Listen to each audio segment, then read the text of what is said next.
میرا نام عمران رسول ہے. میں شہر ٹوبہ ٹیک سنگھ کا پیدائشی ہوں. میری ابتدائی تعلیم ٹوبہ ٹیک سنگھ سے ماڈل ہائی اسکول سے. بچپن میں تمام بچوں کو کائٹ فلائنگ کا شوق ہوتا ہے اور گلی کے اندر جو بھی چھوٹی چھوٹی گیمز ہوتی ہیں. کالج کی تعلیم میں نے گورنمنٹ ڈگری کالج ٹوبہ ٹیک سنگھ سے حاصل کی. کھیل کا شوق ایسے کہ میں ٹی وی پہ ایک دفعہ میچ دیکھ رہا تھا اور شہباز سینئر بہت بڑا نام ہے ہاکی کا، وہ اس وقت ٹی وی کے اوپر کھیل رہے تھے، اور طاہر زمان جو دونوں میرے فیوریٹ کھلاڑی ہیں. تو میں نے کیمرہ لے کے جو ان کی تصویریں بنانا شروع کر دیں. تو انفارچونیٹلی وہ تصویریں بالکل بلینک، جب میں نے ان کو اسٹوڈیو سے ڈیولپ کروایا تو بالکل بلینک تھیں. تو وہ بس ٹی وی کا میچ جو تھا اس کی وجہ سے مجھے وہ ہاکی کا شوق پیدا ہوا. میں نے 96 کے اندر میں نے ہاکی شروع کی، جب میں ایف اے کا ایگزام میں نے پاس کر لیا تھا. تو 2 سال کے اندر خوب ٹریننگ کی، اور پھر 98 کے اندر میں پہلی دفعہ، میرا پہلا ٹور تھا ساؤتھ افریقہ. تو وہاں سے ہم جو ہے وہ گولڈ میڈل بھی جیت کے آئے. یہ پاکستان کی قومی ہاکی ٹیم تھی 98 میں جو انٹرنیشنل ٹور کیا. پاکستان ہاکی میں مڈ فیلڈر کھیلتا تھا، تو اس کے اندر رائٹ ہاف بھی کھلاتے تھے، سینٹر ہاف بھی اور لیفٹ ہاف. پاکستان میں پچھلے کچھ سالوں سے ہاکی کا معیار بہت گر گیا ہے اور بہت نیچے ان کی رینکنگ چلی گئی ہے. اب جب سے یہ بریڈی خالد سجاد کھوکھر صاحب آئے ہیں اور شہباز سینئر بہت بڑے کھلاڑی ہیں، بہت بڑا نام ہے انٹرنیشنل ہاکی میں، جب سے انہوں نے یہ ہاکی کی کمانڈ سنبھالی ہے تو ماشاءاللہ ٹیم جو ہے بہت ترقی کر رہی ہے. جیسے ابھی ریسنٹلی پاکستان انڈیا فائنل میں جو پہنچے ہیں چیمپئنز ٹرافی کے، ایشین چیمپئنز ٹرافی کے فائنل میں. کرکٹ اور ہاکی کا اگر کمپیریزن کریں تو پاکستان ہاکی کو اتنا زیادہ ٹی وی کوریج نہیں مل رہی اور کھلاڑیوں کو اتنی کوریج نہیں مل رہی، اور اس کے اندر جابز جو ہیں اس کا جو ڈپارٹمنٹ جو جابز دے رہے تھے لڑکوں کو، لڑکے کافی سارے مختلف ڈپارٹمنٹ میں کھیل رہے تھے، تو انہوں نے ڈپارٹمنٹ جو ہیں وہ بند کری، ڈپارٹمنٹ کی ہاکی. اس وجہ سے ہاکی جو ہے کافی فقدان ہے اس کے اندر. اصل میں جس نعمت کا بھی شکر ادا نہیں کیا جاتا تو وہ اللہ پاک بھی اسے چھین لیتے ہیں. میرا ذاتی خیال ہے کہ ہم نے اسکواش کی قدر نہیں کی. ہاکی قومی کھیل ہے، پوری دنیا کے اندر پاکستان کے جھنڈے کو لوگوں نے پہچانا تو ہاکی کی وجہ سے پہچانا. تو شاید کوئی ناقدری ہوئی ہے جس کی وجہ سے وہ سارا سٹینڈرڈ جو ہے اتنا لو چلا گیا. جب فیم ملی اس کے اندر اوبیسلی ابھی ینگ تھا، I was only 17 years old, تو مجھے بڑی خوشی ہوئی اور میں نے اللہ کا شکر ادا کیا اور رات کو تہجد بھی پڑھتا تھا. اس وقت بھی اللہ کا یہی شکر ادا کرتا تھا کہ میں اس قابل نہیں ہوں، لیکن اللہ پاک نے جو ہے وہ میرے مقدر میں یہ عزت لکھی ہے تو میں اس کا شکر ادا کرتا تھا. وہ میچز کے اندر جب ہاکی میچز ہوتے تھے تو انڈیا سے میچز کے دوران جو ہے وہ لڑائی ہو جاتی تھی، سر پھٹ جاتے تھے، دان ٹوٹ جاتے تھے، ایسے لڑائی ہو جاتی تھی. ڈومیسٹک میچوں کے اندر بھی ایک دفعہ میرے سر پہ ایک لڑکا تھا، اس نے آ کے چوٹ لگائی، بڑی زور سے ہاکی میرے سر پہ ماری اور 2 دن ہاسپٹل میں بھی رہا. تو اس طرح کی باتیں ہوتی رہتی تھیں، لیکن صرف کھیل کے اندر. جب میں ہاکی کھیلتا تھا تو اس وقت فیملی کا بیک گراؤنڈ اتنا کوئی دینی نہیں تھا، لیکن ہماری ٹیم کے اندر کچھ لڑکے تھے جو باقاعدگی سے نماز پڑھتے تھے. تو ان کو دیکھ کے شوق پیدا ہوا کہ ہاکی کے ساتھ ساتھ جو ہے وہ اللہ سے مانگنے کی بھی ایک جو ہے وہ کوشش کرنی چاہیے. تو اس وجہ سے تھوڑا بہت، اتنا زیادہ نہیں لیکن نمازوں کی تھوڑی بہت پابندی ہو جاتی تھی. فیم ملنے کے بعد جب انسان دیکھتا ہے کہ میرے پاس پیسہ بھی آ رہا ہے، فیم بھی مل رہی ہے، تو ویسے بھی ایک نوجوان چھوٹی عمر کے اندر ہر نوجوان کی جو آج کے دور میں جو خواہشات ہوتی ہیں کہ میرے پاس اچھی گاڑی ہو، اور میڈیا کے اندر جب دیکھتے ہیں، فلمیں دیکھتے ہیں تو سوچتا ہے کہ انسان جی ادھر ادھر آٹوگراف جو ہے وہ فینز ہوں، جس میں اسپیشلی جو ہے وہ لوگ دیکھتے ہیں کہ لڑکیاں ادھر ادھر. تو وہ سارے جو ایک نوجوان کے خواب ہوتے ہیں یا خواہش ہوتی ہے، وہ میری خواہشیں تھیں اس وقت. ساری خواہشیں پوری ہونے کے باوجود اچھی گاڑی بھی مل گئی اور اچھے کپڑے ملنے، پیسے بھی ہونے جیب کے اندر، اور پاکستان کا جو سبز جھنڈا اپنے سینے پہ بھی سجا لیا اور مختلف ملکوں کے ٹورز بھی کیے اور اس میں گولڈ میڈلز بھی، ڈفرینٹ میڈلز جیتے. لیکن جو دل میں تھا کہ یہ ساری چیزیں ملنے کے بعد ایک بڑا پرسکون زندگی ہو جائے گی، لیکن ویسا نہ ہو سکا. اس بے سکونی کی وجہ یہ تھی کہ جب آپ اللہ کے حکموں کو توڑتے ہیں اور نبی کریم صلی اللہ علیہ وسلم کے نورانی طریقوں کو چھوڑتے ہیں تو آپ کو سکون اور چین مل نہیں سکتا.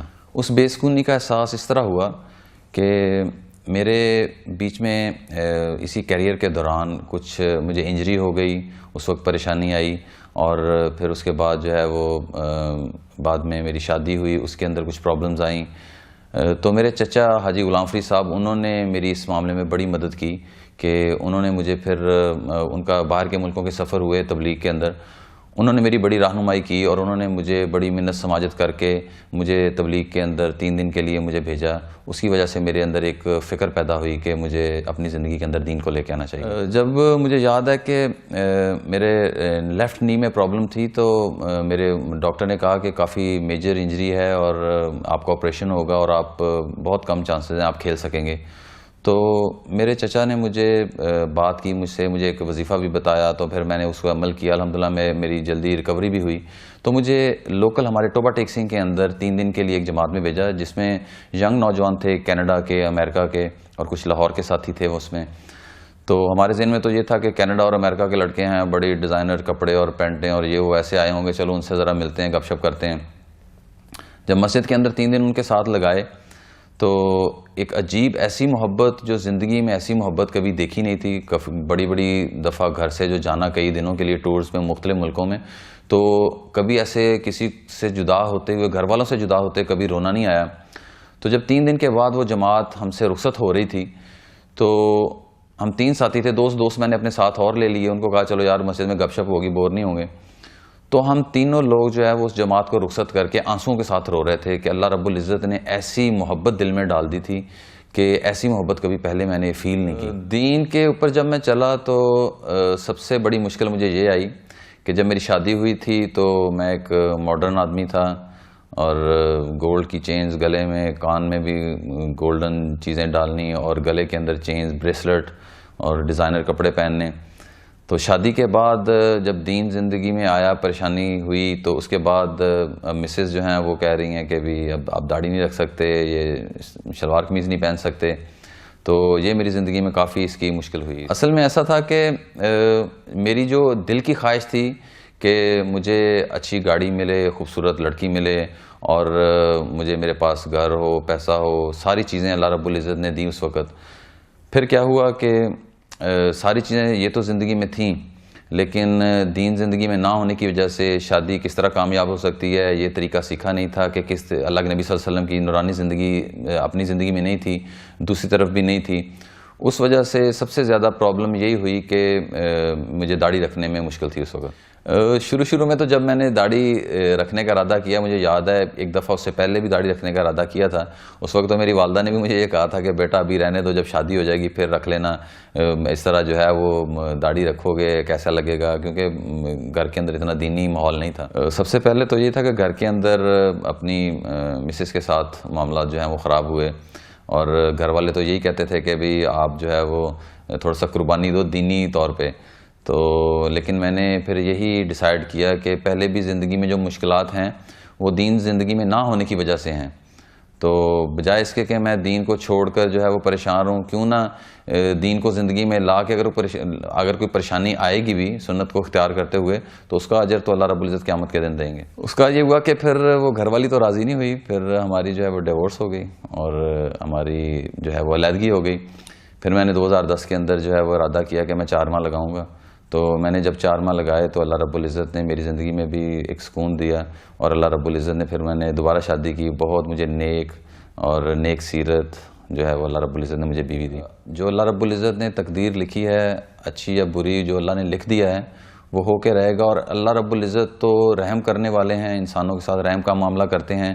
ہم اکثر وہ چیزیں مانگ لیتے ہیں اپنی جو ہمارے لیے نقصان دہ کئی دفعہ ہوتی ہیں، لیکن اللہ رب العزت انسان کے ساتھ ہمیشہ رحم کا معاملہ کرتے ہیں اور اللہ رب العزت نے میرے پہ بڑا رحم کیا. میں نے جب بھی زندگی کے اندر کوئی خواہش کی اپنی ذات سے تو وہ مجھے ملی، لیکن جب میں اس چیز کو پا لیتا تھا تو میں پریشان رہتا تھا. پھر مجھے یاد ہے کہ پاکستان ہاکی ٹیم کے ساتھ ہی میں نے 2 سفر ایسے کیے جس کے اندر جہاز کا سفر، ویدر بڑا خراب تھا. تو مجھے ایسا لگا کہ شاید یہ اس کے بعد ہمیں دوبارہ جو ہے وہ پتہ نہیں ایئرپورٹ پہ اتر سکیں گے نہیں، جہاز کریش ہو جائے گا اور بہت ہی خطرناک سفر تھا. تو مجھے یہی احساس ہوا کہ اگر میں مر گیا تو میری زندگی میں کیا ہے، مجھے اللہ رب العزت کے سامنے میں کیسے پیش ہوں گا، اللہ کے نبی صلی اللہ علیہ وسلم کے سامنے میں کیسے پیش ہوں گا. کیونکہ تبلیغ والوں کے پاس بیٹھنے سے، ان کے پاس بار بار آنے جانے سے، کہیں بیٹھنے سے یہ احساس پیدا ہو گیا تھا کہ اگر کوئی کام ہے تو حضرت محمد صلی اللہ علیہ وسلم کے کام سے بڑھ کے کوئی کام نہیں ہے. مجھے شوق تھا کہ میں پاکستان پلیئر بن جاؤں گا تو بڑی ایسے جو فیم ہوگی اور سب کچھ ہوگا، لیکن جب دیکھا کہ اصل سیلیبریٹیز جو ہیں وہ تو حضرت محمد صلی اللہ علیہ وسلم ہیں، حضرت بکر صدیق رضی اللہ تعالیٰ عنہ، حضرت عمر فاروق رضی اللہ تعالیٰ عنہ، حضرت عثمان غنی، حضرت علی رضی اللہ تعالیٰ عنہ، تو ریئل سیلیبریٹیز تو یہ ہیں.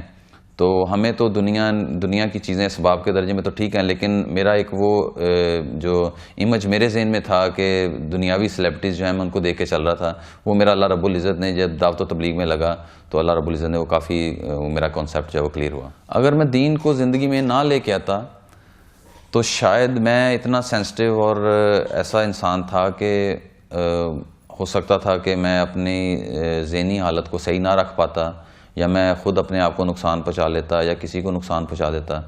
تو اللہ رب العزت نے جو مجھے مصیبتوں سے نکالا ہے یہ اللہ رب العزت کے ساتھ ایک تعلق کی وجہ سے نکالا ہے. میں نوجوانوں کے نام یہ پیغام دوں گا، دل کا سکون چین وہ ہے صرف اللہ کی یاد میں اور حضرت محمد صلی اللہ علیہ وسلم کے نورانی طریقوں میں.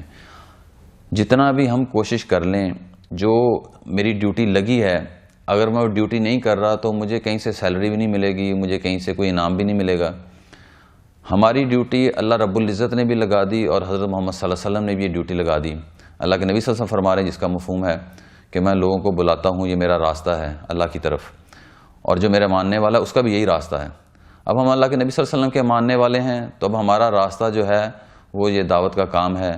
اگر ہم اپنا کام ہی نہیں کریں گے تو ہمارا کس طریقے سے ہمارے دل کو سکون ہوگا، ہمیں کیا سیلری ملے گی، ہمیں کیا انعام ملے گا کل قیامت والے دن. بس میں یہ بہت شکریہ ادا کروں گا کہ میسج ٹی وی بہت اچھا ایک قدم انہوں نے اٹھایا ہے.